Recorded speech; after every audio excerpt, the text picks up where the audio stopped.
Почитувани граѓани, почитувани новинари, не успеа планот на ВМРО ДПМН да ја врати аболицијата на Ѓорѓе Иванов и со тоа да ги спаси криминалците во своите редови.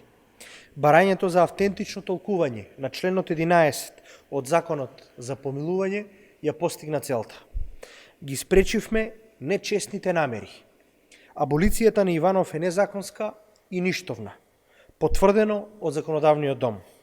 Од 2015 година па до сега ВМРО ДПМН тврдеше дека одлуката на Иванов е исправна и врз основа на законски постоечки член. Законодавно-правната комисија го потврди тоа што СДСМ со години го тврди, дека членот 11 на кој Иванов ги темелеше помилувањата не постои во правниот систем. ВМРО ДПМН играше на картата дека парламентарното мнозинство, предводено од СДСМ, ќе калкулира и во тој нивни став промашија. Играта на картата дека нема да имаме мнозинство, повторно им стана залудна.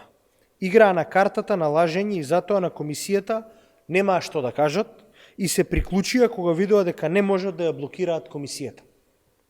На седницата на комисијата, пратениците на ВМРО ДПМН без било каква дискусија гласаа дека не постои таков член.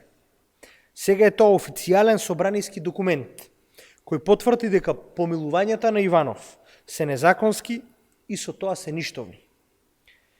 Тој документ покажува дека Иванов постапил незаконски со неговиот обид да помилува. Се покажа дека ниту тогаш, ниту пак сега има правна можност да се даде такво помилување. Со тоа аболицијата на Иванов е незаконска и ништовна, а тоа вчера го призна и ВМРО ДПМН. СДСМ критичката јавност, граѓаните, не дозволија да оживее незаконската аболиција на Ѓорѓе Иванов. Да беа ВМРО ДПМН принципиелно за борба против корупција, како што тоа го тврдат, лажно се разбира, ќе го поддржаа и Законот за јавно обвинителство, ама наместо тоа го блокираат во обид да ги спасат криминалците од своите редови. СДСМ не дозволи и нема да дозволи нови амнестии, одговорност за сите на крајот мора да има.